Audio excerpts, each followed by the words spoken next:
สบายดีอลิงไสยวงศาเนาะมณิกาสีมาสาธิตเกี่ยวกับตัวดีท็อกอีกตัวหนึ่งที่ตัวลิงเองกินอยู่เนาะคือว่าประทับใจที่สุดเลยเพราะว่าเป็นผลิตภัณฑ์ที่ว่าอาหารเสริมได้ทั้งดีท็อกได้ทั้งเป็นสารอาหารที่ช่วยต่อเติมร่างกายให้สมบูรณ์แบบเนาะซึ่งประทับใจหลายซึ่งผลิตภัณฑ์ตัวนั้นก็จะเป็นออร์แกนิกนั่นเองเนาะเนี่ยออร์แกนิกตัวนี้ซึ่งเป็นผลิตภัณฑ์อาหารเสริมแต่สิมาสาธิตว่าประสิทธิภาพในการที่มันจะช่วยให้ฟื้นฟูหรือว่าเอาสารพิษออกจากทางกายหรือเซลล์เฮาหรือลำไส้เฮาได้แบบใดเพราะว่าคือตัวออร์แกนิกตัวนี้ก็จะเป็นผลิตภัณฑ์ที่นำเข้าจากอเมริกาเนาะทุกคนเห็นกันเนี่ยได้ขนานนามเลยขนานนามว่าเป็นอาหารเสริมระดับ5 ดาวเลยทีเดียวเนาะฉะนั้นคือมื้อนี้เนี่ยประทับใจร้ายที่กินแล้วก็อยากจะมาให้ทุกคนมั่นใจตัวนี้ก็จะเป็นตัวที่เขาว่าจะกินอยู่เนาะซึ่งจะมาสาธิตให้เห็นว่าประสิทธิภาพแบบใดเพราะว่าคนเฮาคู่มือนี่ก็คือในว่าบ่ปลอดภัยแหละสำหรับอาหารการกินเฮาอยู่ในยุคของยุคใหม่นั่นบ่ทุกทานก็คือบ่ว่าจะเป็นอาหารที่เฮากินอากาศที่เฮาหายใจหรือน้ำที่เฮาดื่มถามจริงๆเฮาก็ยังบ่มั่นใจเลยว่ามันผ่านมาตรฐานหรือว่าปลอดภัยแต่เฮาก็เลือกบ่ได้เพราะเฮาอยู่กับสังคมยุคนี้ฉะนั้นคือถ้าจะให้เฮาแข็งแรงและว่าผิวพรรณใสระบบขับถ่ายสะดวกเนาะร่างกายสะอาดลำไส้สะอาดแล้วก็เลือดสะอาดก็คือเฮาต้องได้มีการที่ใส่ตัวช่วยก็คือเป็นตัวที่ดีท็อกสารพิษสารเคมีออกนั่นเองแต่ในทางเลือกท่านก็อาจจะมีหลากหลายทางเลือกแต่สำหรับตัวอลิงก็คือเลือกผลิตภัณฑ์ตัวนี้เหตุผลก็เพราะว่าเป็นผลิตภัณฑ์อาหารเสริมระดับ5 ดาวเนาะที่ไว้ใจและก็เชื่อใจได้ออร์แกนิกก็คือเป็นอาหารที่ปราศจากสารเคมีเนาะอยู่ในออร์แกนิกกล่องนี้ก็คือจะมีพืชผักหมากใหม่รวมกัน20 กว่าชนิดเลยเนาะมีทั้งไฟเบอร์หยาบไฟเบอร์ละเอียดเนี่ยถามว่ากินออร์แกนิกกล่องนี้1ก็คือช่วยขับล้างสารพิษออกจากปากของเฮาจนหอดทูทวารเลย2จะช่วยปรับให้เฮาเองให้ระบบขับถ่ายของเฮานี่สะดวกลื่นไหลเนาะตื่นขึ้นมานี่บ่ต้องไปเบ่งให้ยากเลยเข้าห้องน้ำก็คือออกเบิดเลยของเสียในร่างกายโดยที่บ่ต้องลำบากในการที่พยายามเอาของเสียออกเนาะคนใดที่บ่ถ่าย3 วัน4 วันนะจัดไปเลยกล่องนี้สุดยอดประทับใจเนาะมันจะช่วยเฮ็ดให้ทานถ่ายสะดวกนะลำไส้ท่านจะสะอาดถ้าลำไส้สะอาดผิวพรรณเฮาก็สิใส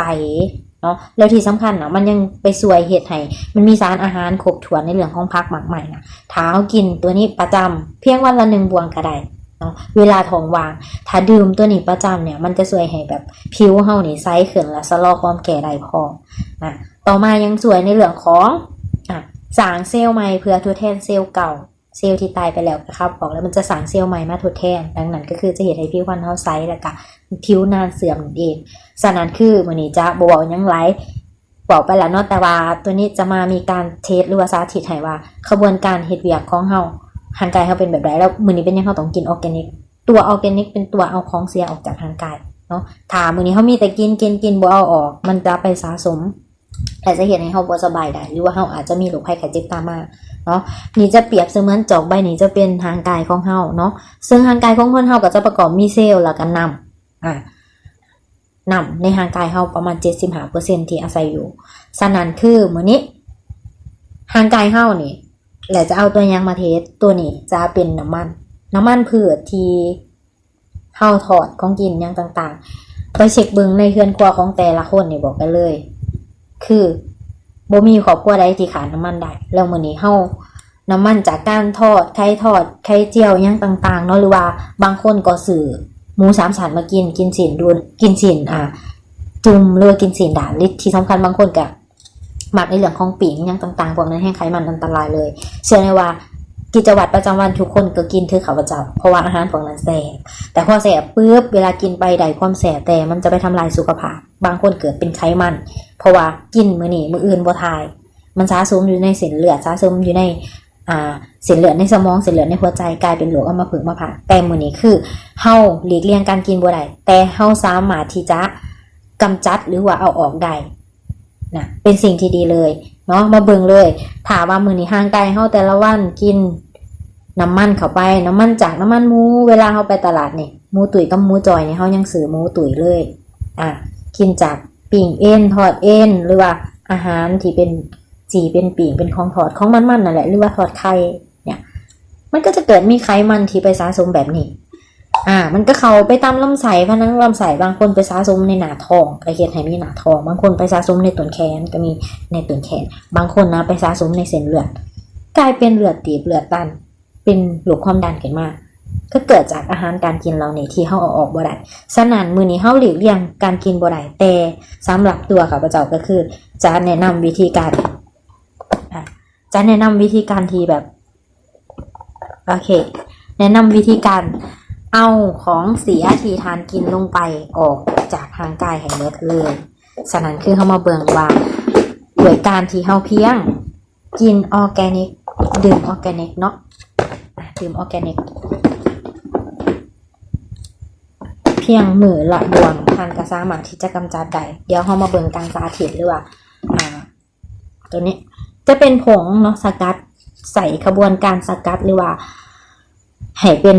เอนไซม์ออกมาแบบนี้ซึ่งว่าเวลาดื่มเนาะทันทีดื่มเริ่มแดกกับบวงเพียงก่อนก็ได้ประมาณนี้แล้วเฮาก็ลองมาคิดว่าในลำไส้เฮานะกินไขมันเข้าไปถ้าว่าเฮาบ่ใส่ออร์แกนิกครับดีท็อกออกมันก็จะเกิดการสะสมในร่างกายของเฮาแต่มื้อนี้ออร์แกนิกคือตัวที่จะช่วยกำจัดเวลาเราดื่มเข้าไปเนี่ยตัวออร์แกนิกมันจะคอยไปจับไปดักเอาประเภทไขมันที่เฮากินเข้าไปในร่างกายแล้วให้ท่านรอสังเกตมันจะคอยไปดักไปจับเอาแล้วจะเป็นย่อยลงนะไปดักจับเอาสิ่งสกปรกไขมันต่างๆที่อยู่ในผนังลำไส้ให้เบิดเกลี้ยงเลยแล้วที่สำคัญนะมันยังมีไฟเบอร์ตัวไฟเบอร์หยาบสิไปจับเอาพวกกากพวกที่เป็นของเสียที่อยู่ในผนังลำไส้เนาะและในออร์แกนิกตัวนี้มันมีไฟเบอร์ละเอียดที่จะซึมผ่านเซลล์ของเฮาผ่านผนังลำไส้เข้ามาแล้วไปดักจับเอาพวกสารเคมีต่างๆที่ไปเกาะในระดับเซลล์เลยบ่ธรรมดาเนาะระดับเซลล์หรือเส้นเลือดของเฮานั่นเองการกินออร์แกนิกประจำทุกวันก็จะสวยหายเห็นบ่อันนี้คือการเฮ็ดเวียกของมันจะเยอะลงนะตัวที่ลงไปแบบคับหลังเอาไขมันต่างๆก็เอาไขมันในผนังลำไส้แล้วก็โยนลงแบบที่นี่จบที่เขาจะสาธิตเนี่ยลงมาแบบนี้นี่คือประสิทธิภาพเวลาการกินเวลาทานอนุญาตเนาะเวลาทานถ่ายออกก็จะเป็นแบบนี้ดีคือของเสียที่อยู่ในลำไส้เฮาที่ติดทนมาโดนยอมรับเลยว่าตัวนี้นี่ประสิทธิภาพสุดยอดเนาะสำหรับประสบการณ์การกินการดื่มของข้าพเจ้าทุกท่านสังเกตแล้วตัวลิงเองก็คือกำลังตีความพอใจถ้ากินไป1 เดือนแล้วบ่ประทับใจก็คือสามารถที่จะมาลงกันได้ในส่วนนี้การสาธิตนี่เพื่อเพิ่มความมั่นใจให้กับสมาชิกทุกท่านก็สามารถที่จะเพิ่มความมั่นใจแล้วจะได้เลือกอาหารที่ดีให้กับตัวเองเนาะก่อนที่จะจบคลิปเนี่ยก็คือขอฝากออร์แกนิกกล่องนี้เป็นทางเลือกที่ดีที่สุดเนื่องจากว่าเพียงรับประทานออร์แกนิก1 บวงเวลาท้องว่างเทียบเท่ากับการที่ท่านได้กินสลัด8 จานคุ้มค่าที่สุดเลยฉะนั้นคือเฮาอาจจะบ่มีเวลาไปนั่งกินสลัดเพื่อสุขภาพแต่เฮาสามารถเลือกออร์แกนิกตัวนี้เพื่อที่จะเป็นอาหารเสริมให้กับเฮามีพืชผักหมากใหม่หรือว่าสารอาหารหาหมูที่สำคัญก็คือช่วยดีท็อกซ์ช่วยล้างสารพิษสารเคมีชะลอความแก่เนาะเฮ็ดให้หอบเดือนมาปกติอีกด้วยและที่สำคัญคือช่วยให้ระบบขับถ่ายสะดวกในตัวนี้เนาะฝากเพิ่นบอกว่าเนาะหมอที่ดีที่สุดคือภูมิต้านทานของเฮายาที่ดีที่สุดคืออาหารฉะนั้นท่านจงเลือกอาหารที่ดีที่สุดให้กับตัวเองโดยการเลือกออร์แกนิกฝากไว้ด้วยคนใดสนใจก็อินบ็อกซ์มาหาข้าพเจ้าได้หรือว่าสอบถามเพิ่มเติมได้เนาะบ๊ายบาย